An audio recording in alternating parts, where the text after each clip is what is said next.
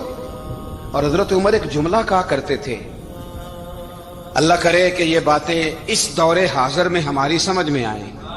حضرت عمر فاروق رضی اللہ تعالیٰ عنہ اپنے بچوں کو فرمایا کرتے تھے کہ بہت آدمی کو بھوک لگی ہو نا, اور پھر اس کی پسند کا کھانا پکا ہو, جتنے شوق سے وہ اس کھانے کو دیکھتا ہے نا, فرمایا اس طرح پوری قوم اپنے بادشاہوں کے خاندان کو دیکھتی ہے, اس تیزی کے ساتھ دیکھتے ہیں کہ ان کے گھر میں کیا ہو رہا ہے, ان کا معیار زندگی کیا ہے, ان کا سٹیٹس کیا ہے.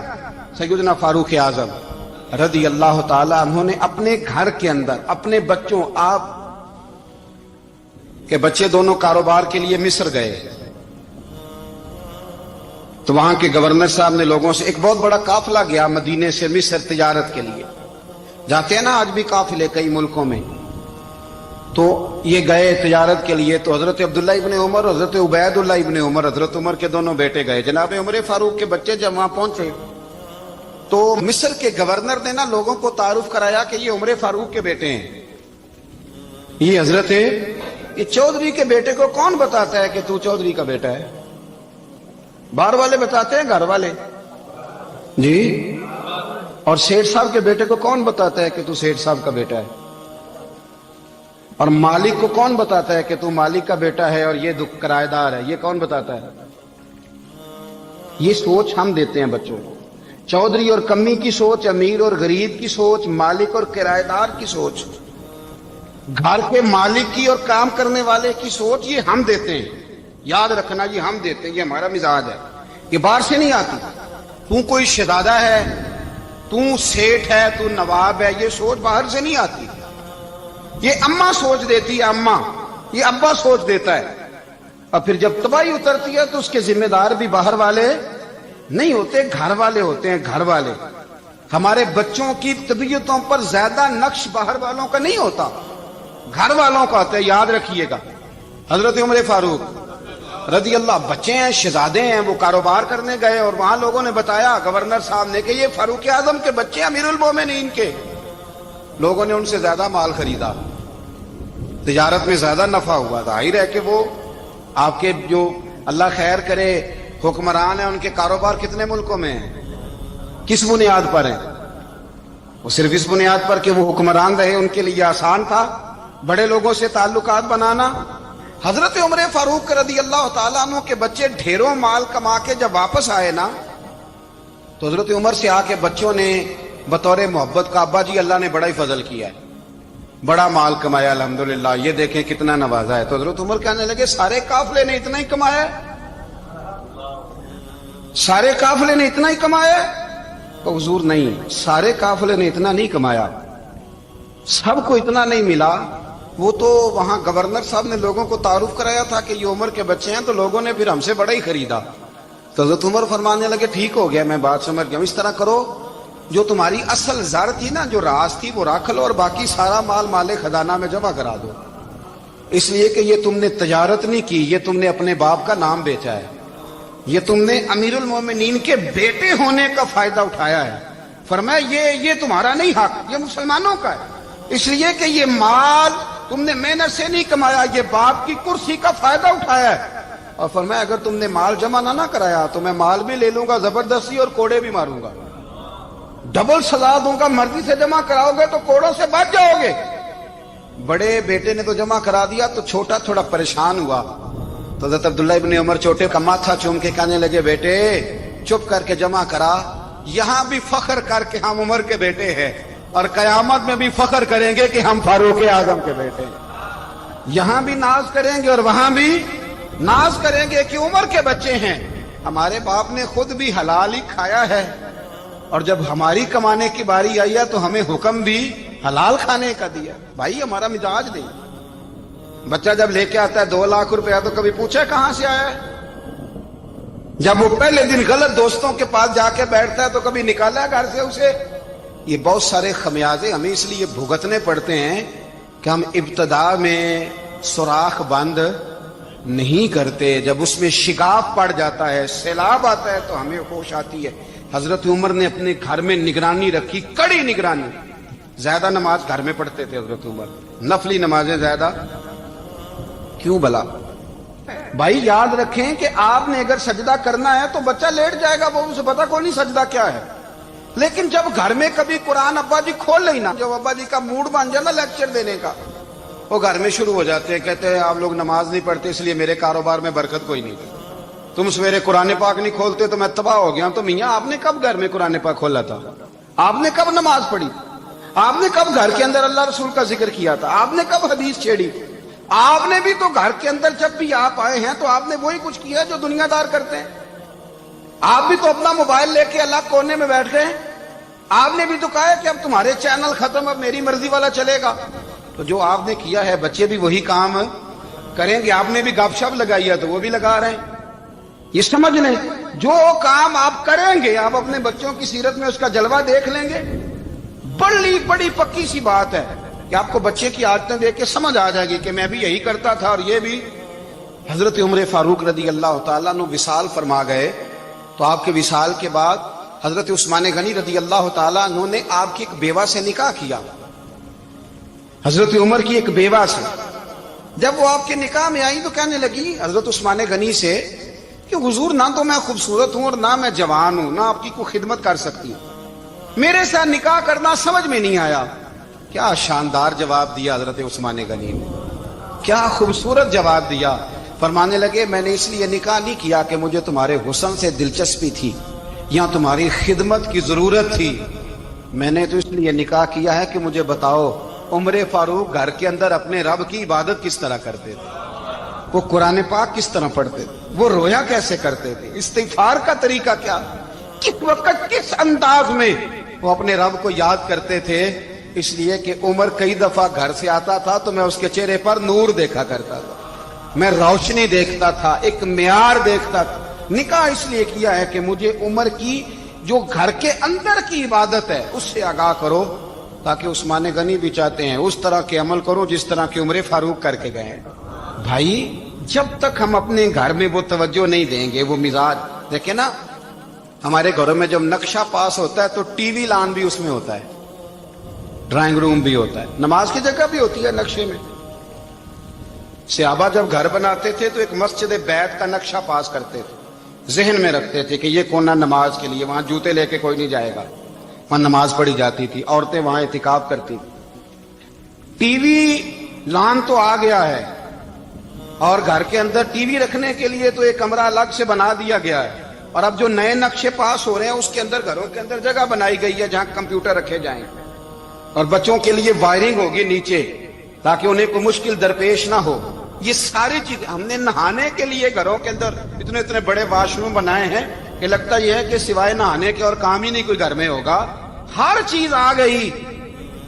پر اللہ کرے کوئی تفسیر بھی ٹیبل پہ پڑی نظر آئے، کوئی حدیث کی کتاب بھی ٹیبل پہ پڑی نظر آئے۔ اللہ کرے کہ جس طرح ابا لطیفہ سن کے آتا ہے تو جب تک سنا نہ لے اسے ہضم نہیں ہوتا، اللہ کرے کہ وہ جمعے میں بیان سن کے جائے تو اس کا بھی دل کرے میں اپنے بچوں کو سناؤں، وہ نبی پاک کی کوئی حدیث کہیں سے سنے تو گھر جا کے سنائے۔ جب تک یہ معیار نہیں بنتا آپ کیسے توقع کرتے ہیں کہ گھر کے اندر اللہ کی رحمتیں نازل ہوں گی؟ آپ یہ کیسے توقع کرتے ہیں کہ گھر کے اندر وہ معیار اور وہ مزاج بنے گا؟ حضرت عمر فاروق نے ذاتی زندگی پر جو توجہ دی، گھر والوں کے معیار پر جو توجہ دی حضرت عمر فاروق رضی اللہ تعالیٰ عنہ نے، وہ بھی بڑی دیدنی ہے۔ حضرت ابو موسیٰ اشعری کو نا آپ نے وزیر خزانہ بنایا، وزیر خزانہ، تو حضرت ابو موسیٰ اشعری کہتے ہیں کہ حضرت عمر کو شے خزانے میں رہنے تو دیتے نہیں تھے۔ تو ایک دن میں صفائی کر رہا تھا اس کمرے کی جس میں خزانہ رہتا تھا۔ ہمارے تو ملک میں جو جاتا ہے وہ صفائی کر کے ہی جاتا ہے، اللہ خیر کرے۔ اور خیر معیار بدلتا ہے، جو پچھلی حکومت ہوتی ہے وہ قرضہ اٹھاتی ہے، وہ باہر سے جاتی ہے تو قرضہ لے کے آتی، اور جو نہیں آتی ہے وہ کہتی ہے ہمیں پیکج مل گیا ہے، وہ قرضہ نہیں اٹھاتے۔ ان کو کیا ملتا ہے؟ یعنی پچھلی نے قرضہ لیا تھا اور ہم نے، واہ جی واہ کیا خوبصورت انداز ہے، اس کا نام بدل کے نا، انہوں نے قرضہ لیا تھا اور ہم نے، میں کہا بڑے شاندار سیانے بندے ہو گئی۔ اور اللہ تعالیٰ خیر فرمائے. ہمارے جو بڑے شاندار قسم کے دوست ہیں نا، شاندار، جن کا ہم ادب سے نام لیتے ہیں، وہ عرب کے بادشاہ ہیں. ہم تو عرب خالی کہتے بھی نہیں، عرب شریف کہتے ہیں، عرب شریف. انہوں نے پتہ کیا کیا ہے؟ انہوں نے اس طرح کیا ہے کہ جو کشمیریوں کا قاتل تھا نا، اس کے گلے میں میڈل ڈال دیا ہے. یہی کام وہ کرتے رہتے. انہوں نے پہلے انہیں بلا کے مندر بھی بنوائے تھے. ہمیں کوئی شکوہ نہیں، ان کی زمین ہے، اللہ تعالیٰ توفیق عطا کرنے والا ہے. پر خیال یہ تھا کہ چلو کشمیریوں کے زخموں پر نمک نہ چھڑکتے، 2 مہینے انتظار کر لیتے، کچھ حالات سنور جاتے، کچھ تھوڑا انتظار. ہیں ہمارے دوست، ہمارے وزیر اعظم صاحب جب جاتے ہیں تو وہ پھولوں کا ہار ڈالتے ہیں ہمارے دوست. لیکن انہیں وہ حدیث یاد نہیں کہ نبی پاک علیہ السلام نے فرمایا جب میرے مومن کو تکلیف ہوتی ہے تو مجھے بھی گنبد خضرا میں تکلیف ہوتی ہے. انہیں نہ کشمیریوں کا خون یاد نہیں آیا، انہیں برہان وانی کی کٹی ہوئی لاش یاد نہیں آئی، انہیں 30,000 بیوہ عورتیں 30,000 بیوہ عورتیں یاد نہیں آئی، 30,000 بیوہ عورتیں جن کے سہاگ اجڑ گئے. اور انہیں 1.25 لاکھ یتیم بچہ یاد نہیں آیا جو یتیمی کی زندگی گزار رہا ہے. اور اس کے باوجود بہت بڑے ذمہ دار ہیں وہ. مجھے پڑھ لینے دو آج احمد فراز کا شعر. وہ ہمارے مکتب کوئی ایسا نہیں کہ وہ مولوی تھا، وہ غیر جانبدار تھا، پر مجھے آج پڑھ لینے دو اس کا شعر. ایک کلیجے کا درد ہے، پڑھ لینے دو. اس نے کہا تھا کہ پڑھتا ہوں تو کہتی ہے یہ خالق کی کتاب ہے، مثل یہودی یہ سعودی بھی عذاب. اس قوم کے بارے میں کیا لکھوں فراز، کعبے کی کمائی سے جو پیتے ہیں شراب، کعبے کی کمائی سے جو پیتے ہیں شراب. اس قوم کے بارے میں کیا لکھوں فراز، کہ کعبے کی کمائی سے جو پیتے ہیں شراب. میں خیال نہیں آیا تمہارا صرف دین یہ ہے کہ قبریں گرا دو، مزارات گرا دو، فقط یہ دین ہے؟ کوئی نبی پاک کے روزے کی طرف منہ کرے تو اسے مشرک کہو، یہ دین ہے؟ اس کا نام مذہب رکھا ہے تم نے. مذہب تو اس کا نام ہے کہ جو رسول اللہ کا نام لینے والا ہے وہ ہمارا یار ہے، اور جو نبی پاک کا نام لینے والا نہیں، ہمارا اس سے کوئی تعلق یہ دین ہے. حضرت عمر فاروق کی سیرت سنا رہا ہوں، حضرت عمر کی. حضرت ابو موسیٰ اشعری نے ایک عیسائی کو منشی رکھا تھا، اکاؤنٹ آفیسر حضرت ابو موسیٰ اشعری نے. تو حضرت عمر فاروق بول پڑے، کہنے لگے تمہیں مسلمان کوئی نہیں ملا تھا؟ کلمہ گو نہیں تمہیں نظر آئے؟ کشمیریوں کی لاشیں نظر نہیں آتی؟ ان کا خون بہ رہا ہے، تباہی اتر رہی ہے، اور تم قاتل کو گولڈ میڈل پہنا رہے ہو. اور یاد رکھنا جب مسلمانوں کی بچیاں روندی جاتی ہوں نا تو پھر اسلام امن کا درس نہیں دیتا، پھر اسلام جہاد کی بات کرتا ہے. پھر اسلام جہاد کی بات کرتا ہے، جہاد کی. وہ قومیں غیرت مند نہیں ہوتی کہ جن کے گھروں میں آگ لگی ہو اور وہ غیروں کو ہار پہناتی پھرے. اللہ کا کچھ خوف کرو.